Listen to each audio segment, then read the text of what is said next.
Hi everyone, welcome back to my channel.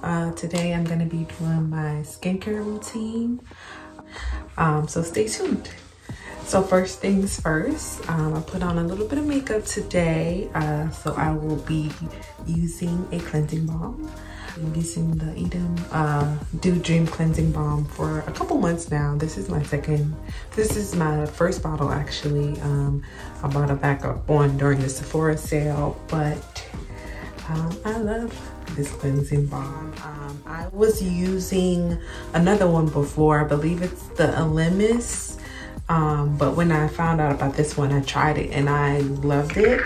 I find it that it's much easier to actually like rub into the skin. So this is like the texture, and all you need is a little bit, and it kind of just immediately turns into like an oil on the face. So I use this to take any makeup and dirt and sunscreen off, and take the day off essentially.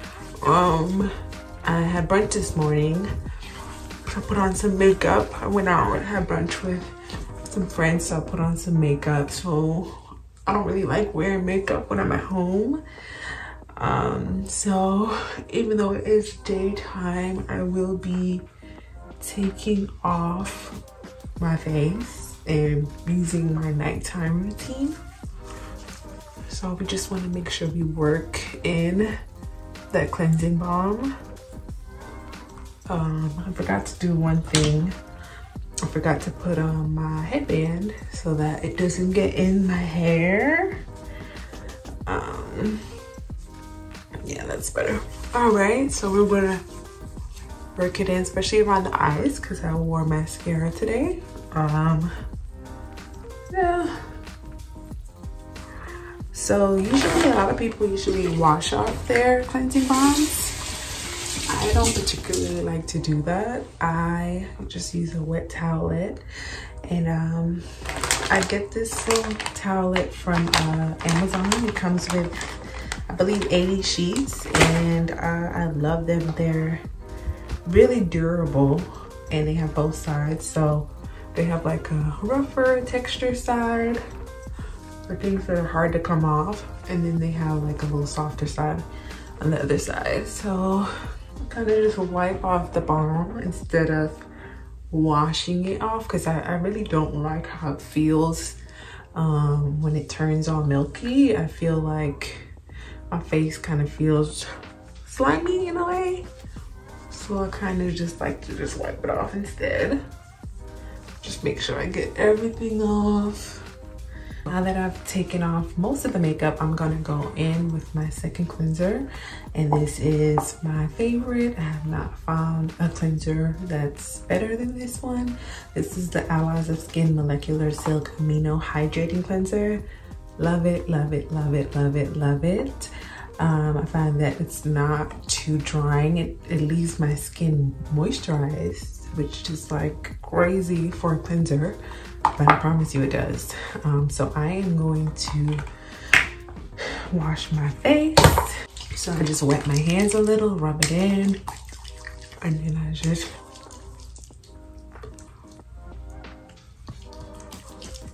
rub that into the skin. It's tear-free, so I usually even just put it around my eyes. It doesn't burn. As you can see, it gets to like a milky lather. It doesn't really stud or have any like bubbles, I guess. But it really works really well to, one, cleanse the skin, which is first and foremost, but it doesn't strip the skin and make it feel dry, which is what I really love about it. So I am going to rinse my face, and then I will be right back. So my face is rinsed, and I just used another towelette to dry it. I haven't put anything on, but like, can you see that my face isn't stripped? It's just it's cleansed, but it's not dried. So my next step is toner. I use the Hydropeptide pre-treatment toner. It says it balances and brightens. So we're just gonna use my hands and just put a little bit on there and kind of work it in. Bring it down to the neck a little bit. And I love this one because I feel like over time it has like brightened my skin, and the ingredients are pretty good as well. It smells amazing. It smells like almost like cucumber water or like orange peel. It smells really good.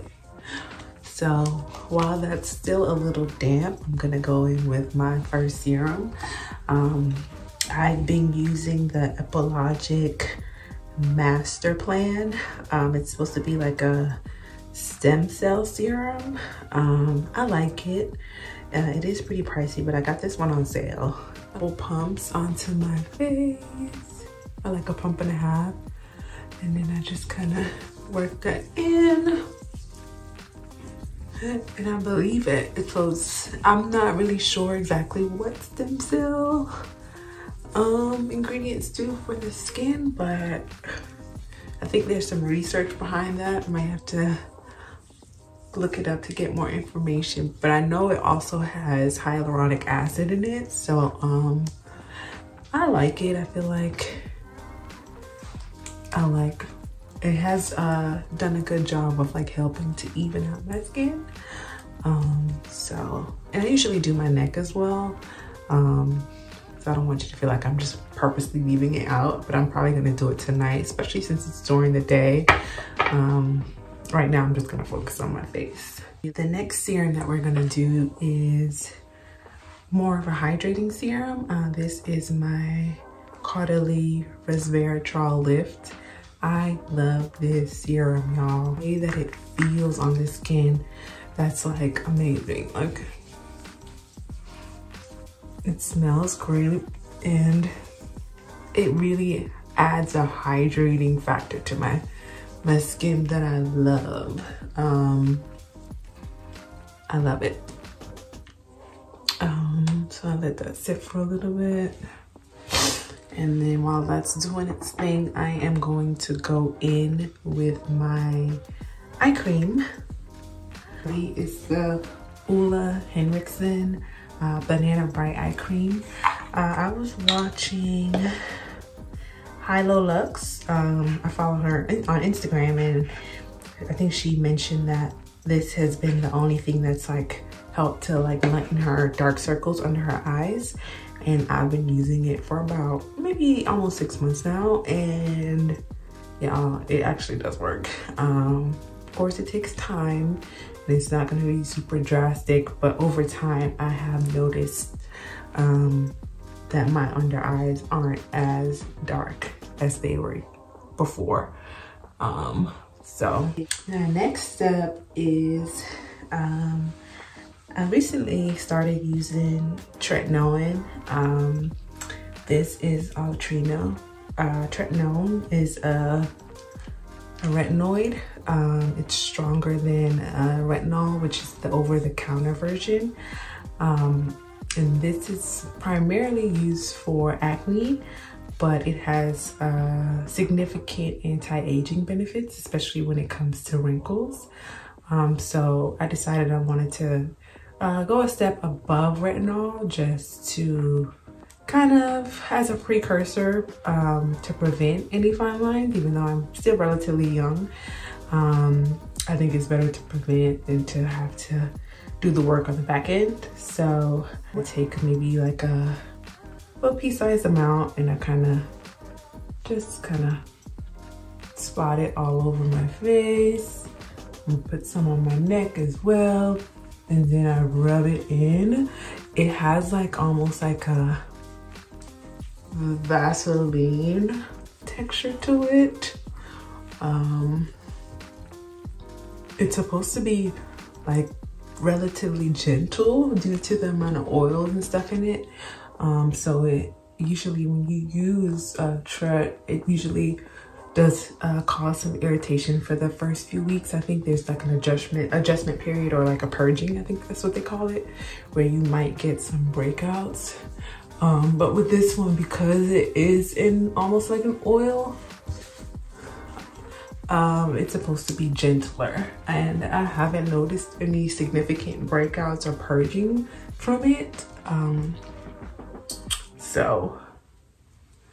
So far so good, but it's still pretty early for me to give like a full review on it. Normally, before I switched over to Tret, I was using retinol, and I was using the Algae retinol face oil, which is really nice, and that's another retinoid in oil form, and this one is all natural.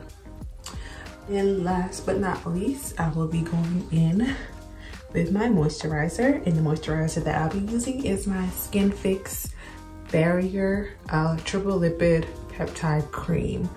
I love this moisturizer, especially for the winter. It is thick, I mean thick.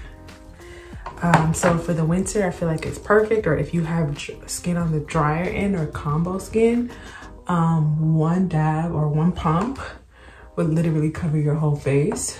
So I think it's supposed to be like a barrier protection cream, so it's really good for when you use any kind of treatments. So right now, of course, I just use Tretnoin, so I think this provides like a barrier to help my skin heal and not get any irritation from the actives that I just used. So voila, I am done. My skin feels smooth, it feels soft, it feels moisturized. And then last but not least, I will be using my Laneige lip sleeping mask. Yep, that is my nighttime skincare routine. Thank you for watching. Let me know if you have any questions about any of the products I use. I'm gonna link them below. Looking forward to you watching my next video, and thanks for watching. Bye.